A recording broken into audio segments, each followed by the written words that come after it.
फिर अब हम देखते हैं कि हाओचेन जब जिंगयू को अपनी माँ के साथ देखता है तो उसे कुछ समझ नहीं आता। वो सोचता है कि जिंगयू उसकी मॉम के साथ कुछ गलत कर रहे हैं, इसीलिए अपनी तलवार निकाल लेता है और आगे बढ़ता है। लेकिन जिंगयू उसे उठाकर दूर फेंक देते हैं और उसके पास जाकर कहते हैं कि तुम मेरे स्टूडेंट हो, इसलिए तुम्हें शांत रहना चाहिए। लेकिन हाओचेन नहीं रुकता और कहता है कि मेरी माँ मुझे वापस चाहिए। जिंगयू अपनी तलवार से वहाँ एक लाइन खींच देते हैं और कहते हैं कि इसे पार कर लो, मैं तुम्हारी माँ तुम्हें वापस कर दूंगा। ये सुनते ही हाओचेन तेजी से दौड़ता है और जिंगयू के ऊपर अपनी तलवार से हमला कर देता है। जिंगयू हाओचेन को दूर फेंक कर कहते हैं, हाओचेन क्या तुम जानते हो तुम्हारी कमजोरी क्या है? हाओचेन कुछ नहीं सुनता और उठकर सीधा क्रॉस किलर स्लेश इस्तेमाल करता है, लेकिन जिंगयू को इससे कुछ फर्क नहीं पड़ता।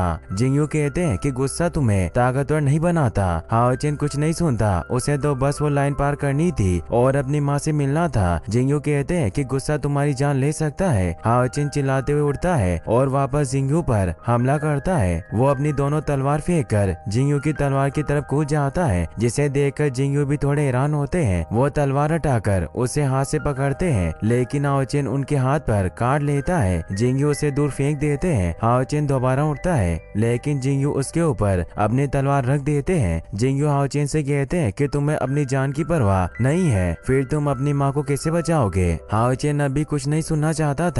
वो खड़ा होता है, तभी वहाँ का माहौल बहुत खराब हो जाता है, जैसे हाओचेन कोई फॉर्मेशन बना रहा हो। वो कहता है कि मैं अपनी माँ को बचाऊंगा। तभी वहाँ तेज हवाएं चलना शुरू हो जाती है, जिसे देखकर जिंगयू बहुत हैरान होकर हाओचेन को देखते हैं और कहते हैं कि सील ऑफ लाइट टूट रही है। हम देखते हैं कि हाओचेन की आंखें चमकने लगती है। वहीं जिंगयू परेशान होते हुए कहते हैं कि अगर पावर ऑफ लाइट टूट गई तो हाओचेन अपने होश खो देगा। हाओचेन बहुत ज्यादा तेजी के साथ उस लाइन को पार कर लेता है। जैसे जैसे हाओचेन आगे बढ़ रहा था, जमीन टूटने लगती है। जिंगयू उसके कंधे पर हाथ रखकर उसे फोकस करने को कहते हैं, लेकिन हाओचेन उनकी अभी बात नहीं सुनता और उन्हें ही एक मुक्का बहुत तेजी के साथ मारता है। हाओचेन के अंदर से बहुत ज्यादा एनर्जी निकलने लगती है और वो एक बार फिर जिंगयू की तरफ हमला करता है। जिंगयू शील्ड बनाकर बच जाते हैं और हाओचेन को बचाने के लिए एक फॉर्मेशन बनाकर उसे रोकने की कोशिश करते हैं, लेकिन हाओचेन नहीं रुकता। वो उस फॉर्मेशन को आसानी से खत्म कर देता है। तभी हाओचेन एक बहुत बड़ा एनर्जी का गोला बना लेता है और हमला करने लगता है। जिंगयू से बचने के लिए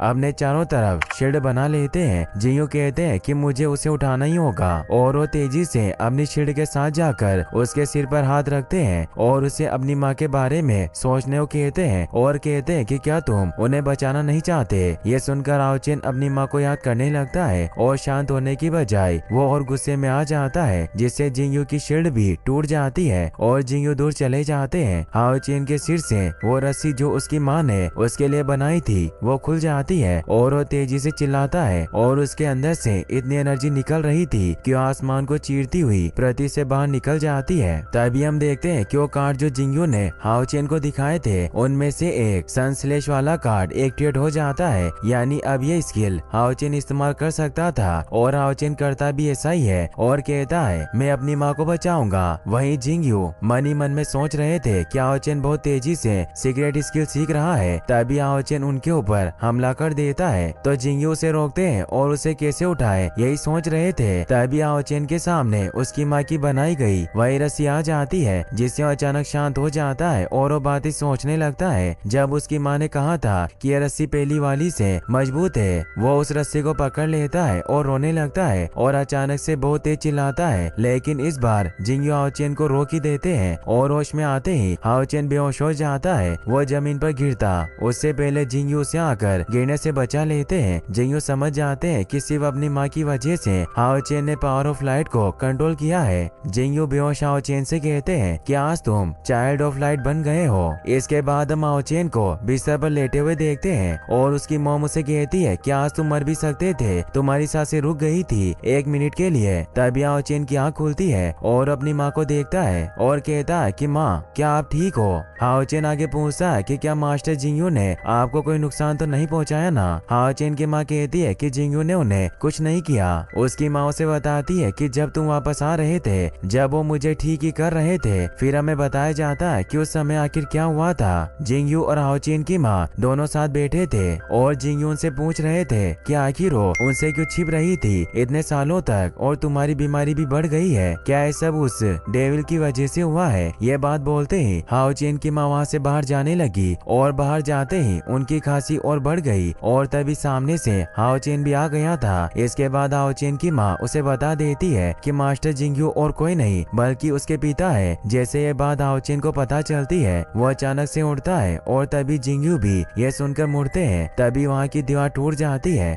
और हाओ चेन की माँ अपने सिर पर हाथ रख लेती है। हाओ चेन की माँ उसे बताती है कि 10 साल पहले इंसानों और मॉन्स्टर्स के बीच एक बहुत बड़ी जंग हुई थी। उस समय जब तुम्हारे पिता बहुत ज्यादा जख्मी हो गए थे तभी मुझे डेविल ने किडनैप कर लिया था। वो दिन मुसीबतों से भरा था। मुझे नहीं पता था कि मैं तुम्हारे पिता से क्या कहूँ और मैं उनसे दूर हो गई और यहाँ आ गई। यहाँ आने के बाद मुझे पता चला कि मैं प्रेग्नेंट हूँ। वहीं दूसरी तरफ जिंगयू हाओ चेन को बताते हैं कि ये 10 साल मेरे लिए बहुत बुरे थे। मैंने तुम्हारी माँ को हर जगह ढूंढा और मुझे नहीं पता था कि मेरा बेटा भी है। तुम्हारी माँ तुम्हें सब बताने वाली थी। जिंगयू कहते हैं कि मुझे तुम्हें ये सब बताना सही नहीं लगा इसीलिए मैं तुम्हारा मास्टर बन गया। हाओ चेन अपने पिता के पास जाकर बैठ जाता है। जिंगयू हाओ चेन से कहते हैं कि मुझे पता है यह कुछ साल तुम्हारे लिए बहुत मुश्किल रहे होंगे। जिंगयू खड़े होते हैं और तेजी के साथ अपने घुटनों पर बैठकर कहते हैं कि शुक्रिया, इतने साल तुमने अपनी माँ की रक्षा की। जिंगयू कहते हैं कि इस दुनिया में बाई युई है जिससे मैंने प्यार किया है।